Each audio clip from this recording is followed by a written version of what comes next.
we can't have a conversation about one without the other. And right now in New York City, we really cannot have a conversation about an equitable and progressive city without making sure that we tackle sustainability and resiliency in a very robust, ambitious, and aggressive way.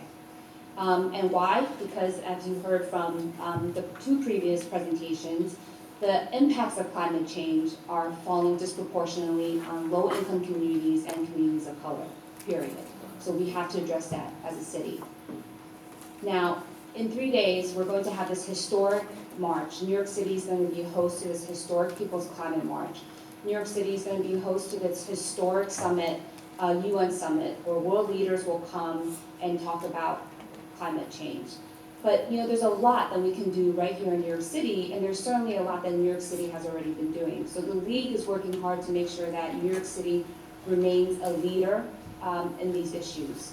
So first, we want to definitely commend Mayor de Blasio for putting such an incredible team in place, like in Catherine's shop, the Office of Recovery and Resiliency, and what they've done to overhaul the Build It Back program. They've done some incredible milestones lately with that program, and it sounds like this room really, you guys are the experts in that, and probably have already read recent press releases about the Labor Day milestones in terms of the numbers of monies and that they got out the door, and the contracts and the houses that they're working on. So all of that has been tremendous. We do want to see the same amount of action and vision on the sustainability side. So the Office of Long-Term Planning and Sustainability is still without a director, and we're really hopeful and eager for the administration to make that appointment. We are certainly really excited for the mayor to make his major sort of climate change speech next week.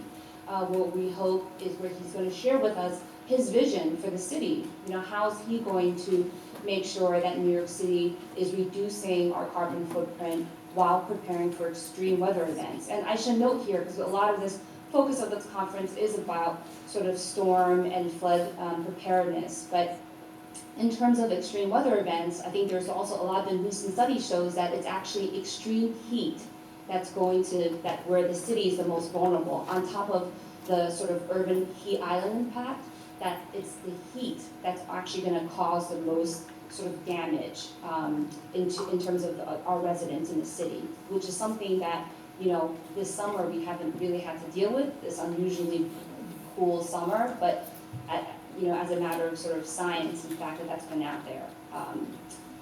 So when we have extreme heat, we have power outages, and that will cause, lots of problems for those of us in multi-family buildings and beyond. So just want to note that as well. So the recommendation one is, we can't wait to hear the vision and the plan from the mayor, from our elected officials on how we're going to tackle sustainability and resiliency for the city. The second recommendation is, let's not reinvent the wheel. After Sandy, the city council, or actually the city came up with a building resiliency task force. That task force came up with very concrete proposals. This task force, I believe, and Catherine, I don't know if you're familiar, I think it had like 45 or more sort of like stakeholders and thought leaders in this industry to figure out what the city can do to improve. Out of those 33 recommendations, the city has already sort of enacted like half of them, and we still have another half to go. And right before I came here, I sort of looked on the website to see some of the outstanding proposals, things like, let's use cool surfaces to reduce summer heat. That's a bill, city and city council. Keep residential stairwells and hallways lit. That's a bill in city council. So I encourage all of you to look at these legislation that's already in the works, that's just city and council, that needs advocates and those of us to continue to push. So, let's get those things passed, let's get that thing done. The third recommendation is, there's a huge opportunity with the mayor's affordable housing plan to incorporate sustainability and resiliency. Again, like some of the other speakers have alluded to here. Affordability is not just about rent, right? Because New Yorkers know that our quality of life is not just about the four walls and the roof above our head. It's I guess back to Catherine's example, the moat, like, we do come out of the four walls and the roof above our head, and it has to be in the context of a neighborhood and community, right? Can I have access to transit? Can I have access to fresh food and produce?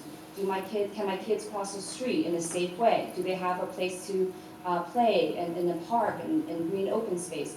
All of those things are important sort of criteria that makes a sustainable and healthy neighborhood that we hope will be incorporated in more detailed way in the mayor's affordable housing plan.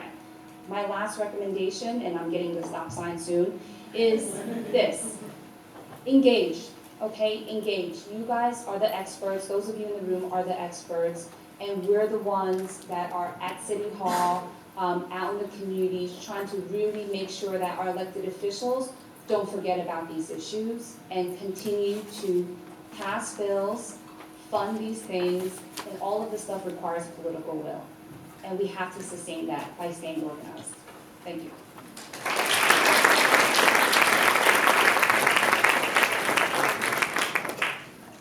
Hey, my turn. So, as I said, Savannah Diane, I'm coordinator of the Alliance for Just Rebuilding, and we are a citywide coalition of over 40 organizations, and together we represent the most vulnerable New Yorkers impacted by Sandy. So, renters, low-income homeowners, workers, day laborers, immigrants, people living in public housing, so on and so forth.